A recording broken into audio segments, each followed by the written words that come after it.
Assalamualaikum warahmatullahi wabarakatuh. Alhamdulillah, salatu wassalamu ala Rasulillah wa ala alihi wa sahbihi wa mawala ba'd. Sahabat yang insyaallah dirahmati oleh Allah Subhanahu wa taala, semoga kita semua dalam keadaan sehat walafiat.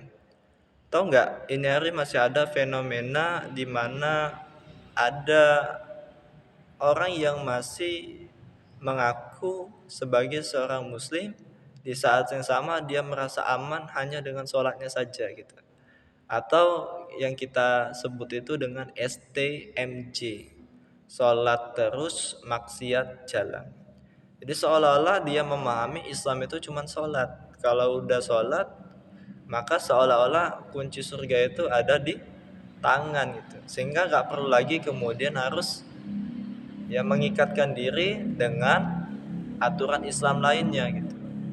Misalnya nggak perlu lagi kemudian terikat dengan aturan Islam, misalnya dalam masalah pakaian asal. Sholat misalnya bagi perempuan ya pakai mukena.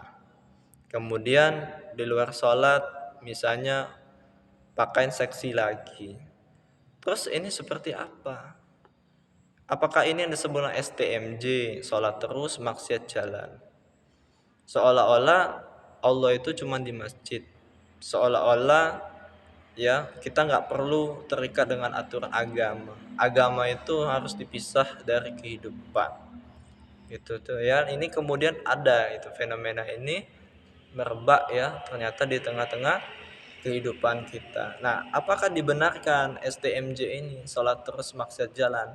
Untuk sholatnya itu perlu kita apresiasi gitu ya, itu suatu kebaikan dan mendapatkan pahala di sisi Allah Subhanahu wa taala.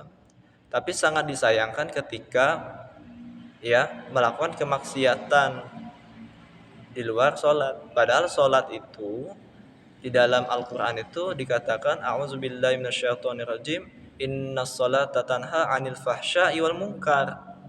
Jadi kalau orang itu sholatnya benar, itu sejatinya harus bisa mampu ya mencegah seseorang itu dari perbuatan keji dan mungkar. Harusnya begitu. Tetapi kenapa ini hari masih ada yang kemudian STMJ tadi, sholat terus maksiat jalan. Nah, kalau kita perhatikan dengan seksama, ternyata kaum muslimin itu masih punya pemahaman yang keliru ya terhadap Islam ini. Seolah-olah Islam itu hanya sekedar sholat. Padahal Islam itu adalah agama sekaligus sistem kehidupan. Tidak hanya mengatur sholat, juga mengatur masalah pakaian gitu, makanan, akhlak, termasuk sistem politik, sistem ekonomi, sistem pergaulan, pendidikan dan seterusnya. Nah, ketika umat memiliki pemahaman bahwa agama itu harus dipisahkan dari kehidupan, nah ini problemnya, gitu ya. Ini yang disebut dengan sekulerisme atau fasluddin anil haya, pemahaman yang memisahkan agama dari kehidupan.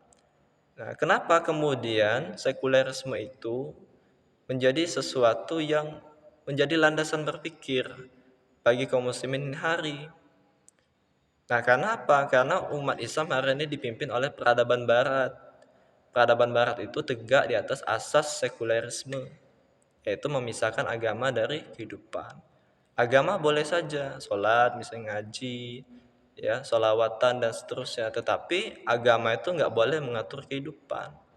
Nah, jadinya politik kita, ekonomi kita, termasuk pendidikan, yang dengan lewat pendidikan itu yang mengisi akal kita itu pemikiran-pemikiran yang tadi yang kita sebut dengan sekulerisme itu. Jadi jangan aneh kalau ada orang yang STMJ, sholat terus maksiat jalan.